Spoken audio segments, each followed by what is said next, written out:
Hello everyone. सो आज का हमारा टॉपिक 2 है concept of APC, MPC, APS and MPS. इसमें सबसे पहले है average propensity to consume, APC.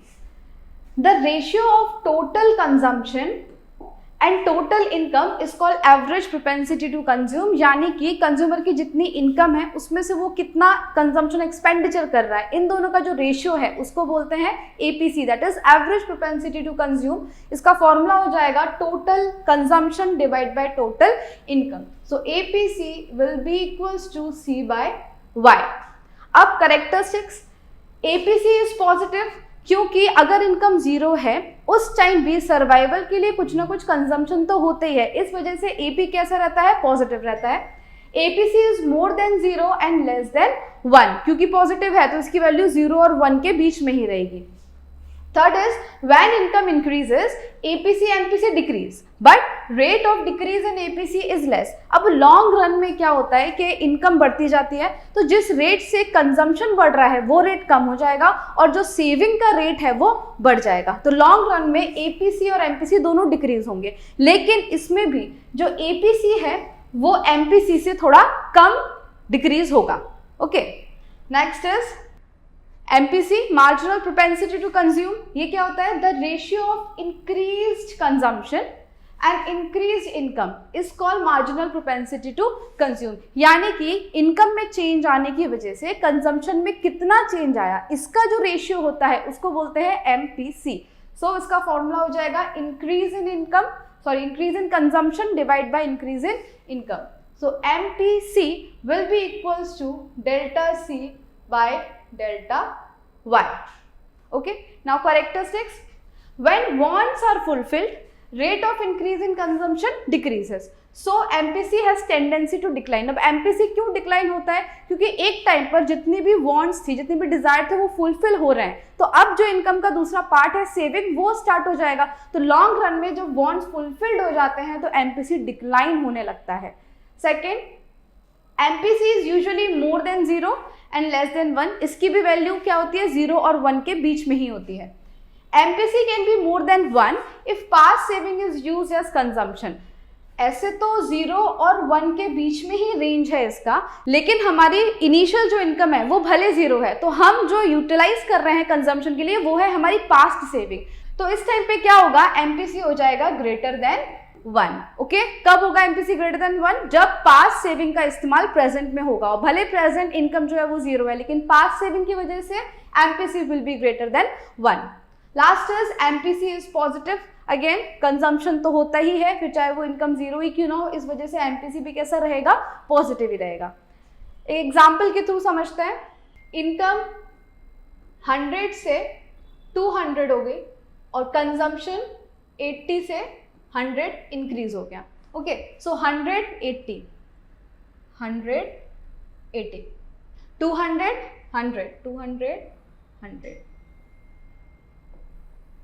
ये है MPC का ग्राफ। अब इसको फॉर्मूले पुट करके वैल्यू निकाल सकते हैं अपने। MPC is equals to delta C, यानी कि कितना चेंज हुआ है कंजम्पशन में, 20 का चेंज आया है, तो 20 divide by delta Y। Income में कितना चेंज आया है, 100 का चेंज आया, तो डिवाइड बाय 100, क्या वैल्यू आई, 0.2। ये है MPC। Okay, so delta C by delta Y, और ग्राफ ये रहा MPC कैसा रहेगा, अपवर्ड स्लोप रहेगा, MPC is positive. Next,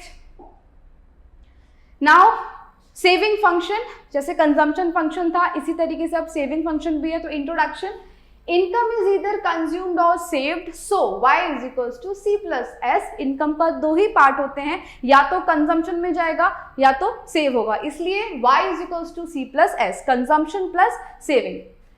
we have already discussed how C behaves with respect to y। जब हम कंजम्पशन और इनकम का रिलेशन पढ़ते हैं उसको हम बोलते हैं कंजम्पशन फंक्शन। नाउ सेविंग और इनकम का रिलेशन, जो फंक्शनल रिलेशन है वो हो जाएगा saving function. We will now discuss how S behave with respect to Y। जब इनकम बढ़ती है तो उस हिसाब से हमारी सेविंग भी इंक्रीज होने लगती है। The functional relationship between S and Y is called saving function। अब इसको हम और डिटेल में पढ़ेंगे। तो आपको बता दूं बीकॉम सेम 3 की हमारी जो बैच है जिसमें हम लोग टोटल 6 सब्जेक्ट पढ़ाते हैं, जिसमें ये जो प्राइस है 2399, अगर आप अभी ज्वाइन करना चाहते हो इसमें हम अच्छा खासा डिस्काउंट अभी प्रोवाइड कर रहे हैं, तो आप अभी के अभी हमारे इस नंबर पे कांटेक्ट करो और हमारी बैच में ज्वाइन हो जाओ। Concept of saving function. Now generally saving depend on 2 factors, that is rate of interest and level of income. अगर 2 फैक्टर पे डिपेंड करती है तो इसको हम इक्वेशन में लिख सकते हैं S is equals to functional bracket R and Y। R is rate of interest and Y is income. So सबसे पहले सेविंग और रेट ऑफ इंटरेस्ट का रिलेशन देख लेते हैं। There is correlation between rate of interest and saving. क्या मतलब होता है, अगर जो सेविंग है उस पर रेट ऑफ इंटरेस्ट बढ़ जाए तो जो कंज्यूमर है वो अट्रैक्ट होता है ज्यादा सेव करने के लिए, तो जब सेविंग बढ़ जाएगा तो कंजम्पशन कम हो जाएगा। So which means if level of income and other factors are constant, income वही की वही है, कोई factors change नहीं हो रहा है, लेकिन क्या हो रहा है, rate of interest on saving increases। जो saving है उस पर rate of interest बढ़ा दिया, so people would save more which leads to decrease in consumption। अगर रेट ऑफ इंटरेस्ट बढ़ गया तो सेविंग ज्यादा होगी और कंजम्पशन कम हो जाएगा, लेकिन अगर सेविंग पर रेट ऑफ इंटरेस्ट कम हो गया तो सेविंग भी कम हो जाएगी और कंजम्पशन क्या हो जाएगा, बढ़ जाएगा। तो there is correlation between rate of interest and saving. Now second is there is correlation between level of income and saving. जैसे जैसे इनकम बढ़ेगी वैसे सेविंग भी बढ़ती जाएगी, which means if increase level of income, saving also increases and vice versa। Income increase होगी, saving भी साथ साथ बढ़ेगी, और इनकम डिक्रीज होगी तो सेविंग भी कम होती जाएगी। There are 2 concepts of propensity to save, एक है APC and then second is MPS। This is average propensity and this is marginal propensity। Next, now saving function with the help of table and graph। Income कितनी है, 0, 50, 100, 150। इस time पर जो consumption है वो है 20, 60, 100 देन 140। सेविंग हम निकाल सकते हैं, अगर y is equals to C plus S होता है, so S will be equals to y minus C। y minus C, 0 minus 20, 0 minus 20 will be minus 20, 50 minus 60 minus 10, 100 minus 100, यानी कि सेविंग भी हो ही नहीं रहा है यहाँ पर। 150 माइनस 140, सेविंग होना स्टार्ट हुआ है, दैट इज 10। ओके, अब इनकम और सेविंग को प्लॉट करना है। एक्स एक्सिस पर एज यूजुअल इनकम, वाई रखेंगे, वाई एक्सिस पर सेविंग। जब इनकम 0 है उस टाइम पर सेविंग है -20, income 0 -20, income 50 -10 saving, income 50 -10 saving, 100 income is 0, sorry saving is 0, so income 100 और सेविंग 0 यानी कि एक्स एक्सिस पर आएगा। इनकम 150, सेविंग 10, तो 150 इनकम और सेविंग है 10। तो ये ग्राफ जो है वो y डैश से शुरू हो रहा है, नेगेटिव से, -20 देन -10, 0 देन 10। तो ये है S line, that is saving function. Okay, now note the following observation. सबसे पहले S लाइन स्टार्ट्स फ्रॉम -20। ये -20 कब है, जब इनकम 0 है, उस टाइम पे 20 का कंजम्पशन हुआ तो सेविंग नेगेटिव जाएगा। It indicates that value of S when y equals to 0। S is equals to -20, क्यों -20 है, because C is equals to 20 when, जब इनकम 0 है उस टाइम पे भी कुछ कंजम्पशन कर लिया तो सेविंग हो जाएगी नेगेटिव, और जब नेगेटिव सेविंग होती है उसको हम बोलते हैं autonomous saving. Next is S line is positively sloped. क्यों पॉजिटिवली स्लोप्ड, क्योंकि ये अपवर्ड जा रहा है। Okay, moving upward from left to right, it indicate S is positively related to Y। S upward है और लेफ्ट टू राइट जा रहा है, इसका मतलब क्या है, S और Y का जो रिलेशन है वो पॉजिटिव है। Higher Y causes higher S, जितना Y होगा उतना S भी बढ़ता जाएगा। S line crosses the X axis. अब जो S लाइन है वो X एक्सिस को जहां पे इंटरसेक्ट कर रही है उस पॉइंट पे y और c क्या है, बराबर है, तभी हमारा S 0 हो रहा है। S 0 when y is equals to 100, here consumption must be equal to income, यानी कि y equals to c equals to 100। 100 income है, 100 कंज्यूम कर लिया, सेविंग बची नहीं, तो उसने क्या किया, इंटरसेक्ट किया x एक्सिस पर।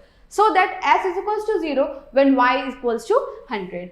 s is negative, s negative कब है? जब वो y से कम है, और s पॉजिटिव कब है? जब वो y से ज्यादा है. देखो 100 से पहले जो s है वो नेगेटिव है, और 100 के बाद s हो गया positive. Okay, now next concept of APS. Total saving और टोटल इनकम का जो रेशियो है उसको बोलते हैं APS. The ratio of total saving and total income is called average propensity to save. तो इसका भी फॉर्मूला हो जाएगा APS is equals to total saving divide by total income, that is S by Y. Characteristics of APS. APS is positive. क्यों positive? क्योंकि income के साथ साथ सेविंग भी बढ़ता है, तो it is positive. APS can be zero. जैसे अभी हमने देखा, जब y 100 है और उस टाइम पे कंजम्पशन भी 100 है, तो सेविंग क्या हो जाती है? जीरो. तो APS can be zero, but with the increase in income it also increases. पहले नेगेटिव भी हो सकती है, फिर जीरो हो गई, लेकिन इनकम बढ़ती जाएगी तो सेविंग भी, यानी कि एपीएस इंक्रीज होगा. APS can be zero. When APS increases, MPS also increases, but increase in APS is less fast. क्योंकि देखो इनकम बढ़ेगी तो दोनों ही चीजें बढ़ेंगी, एपीएस एमपीएस, लेकिन जो रेट है एपीएस का वो एमपीएस से कम होगा. Okay, now next marginal propensity to save. The ratio of increased saving and increased income is called marginal propensity to save. यानी कि इनकम में कितना इंक्रीज होने की वजह से सेविंग में कितना इंक्रीज हुआ, इसका जो रेशियो है इसको बोलेंगे marginal propensity to save. Formula हो जाएगा increase in saving by increase in income. So MPS will be equals to delta S divide by delta Y. Now its characteristics. MPS is positive. क्यों positive? क्योंकि y increase है, increase होगा तो s भी increase होगा, तो there is positive relation. Now MPC and MPS. अभी MPC में देखा कि उसकी वैल्यू 0 और 1 के बीच में होती है, एमपीएस की भी वैल्यू 0 और 1 के बीच में होती है, इसलिए MPC plus MPS will be equals to 1. When APS increases, MPS also increases, but rate of increase in APS is less. MPS, APS दोनों ही increase होते हैं, लेकिन rate of increase in APS is less than rate of increase in MPS. फिर APS हो या APC हो, उसका rate जो है वो MPC या MPS से कम ही होता है, इतना ध्यान रखना है. Now एक एग्जाम्पल से समझेंगे इसको. Y 100 से 200 हो गया, कंजम्पशन 80 से 120. नाउ सेविंग क्या होगा? 100 minus 80 that is 20, 200 minus 120 that is 80. अब प्लॉट करना है इनकम और सेविंग को. सो 120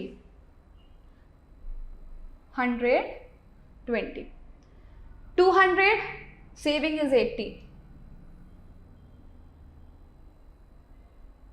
ये स्लोप कैसा है? एमपीएस का upward slope. Okay, so it is also moving from left to right, और स्लोप कैसा है? पॉजिटिव स्लोप है. इसका मतलब ये हुआ कि इनकम में 100 का इंक्रीज होने की वजह से सेविंग में 60 यूनिट का इंक्रीज हुआ है. अब इसको फॉर्मूले में पुट कर सकते हैं. MPS is equals to delta S by delta Y. So कितना हुआ सेविंग में चेंज? 20 to 80, यानी कि 60 का चेंज आया. किसकी वजह से? When income increases from 100 to 200. So 100, 0.6 is the answer. Okay. Now इससे रिलेटेड जितने भी फॉर्मूलेज हैं वो अपने एक साथ सारे लिख लेते हैं. First is APC, C by Y. Second MPC, delta C by delta Y. Third APS, S by Y. Fourth MPS, delta S by delta Y. Now APC plus APS equals to 1. इसका मतलब क्या है? अगर APC find करना है तो 1 minus APS, और APS find करना हो तो 1 माइनस APC.